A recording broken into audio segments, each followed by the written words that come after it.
मी शेतकरी पुत्र परमेश्वर पुजारी सोलापूर. फक्त बोटावर मोजणे इतके दिवस कांदा टोमॅटो महाग झाल्यावर बोंबलणारे सेलिब्रिटी आणि नोकरदार वर्ग, तुमचं माणुसकी कुठं गेला आहे? आत्ता सध्या इतकं भयंकर परिस्थिती आले आहे, आत्ता तुम्ही का बोलत नाही? आत्ता शेतकऱ्यांचं सर्व घर उद्ध्वस्त झालं आहे.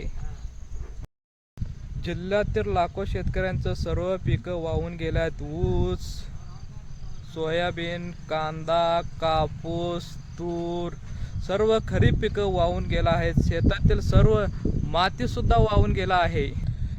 गावातील सरपंच नसेल तर गाव चालतो. जिल्ह्यातील आमदार खासदार नसेल तर जिल्हा चालतो. राज्यातील मुख्यमंत्री नसेल तर राज्य चालतो. देशातील प्रधानमंत्री नसेल तर देश चालतो.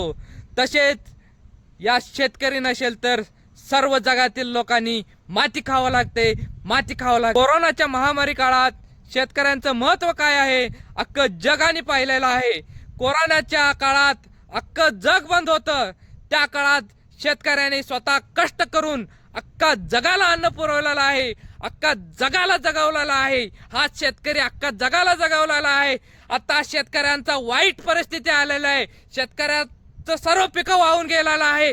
सर्वांनी या काळात मदत करायला हवं. मी शासनाला काकाईची विनंती करतो की मुख्यमंत्री सहायता निधी कसा आहे तसंच शेतकऱ्यांसाठी पूरग्रस्त आणि दुष्काळग्रस्त साठी स्वतंत्र विकास निधी त्यांनी तयार करायला पाहिजे आणि राज्यातील सर्व लोकांनी शेतकऱ्यांच्या मदतीसाठी त्या निधीमध्ये शेतकऱ्यांसाठी एक हात मदत करायला तयार पाहिजे.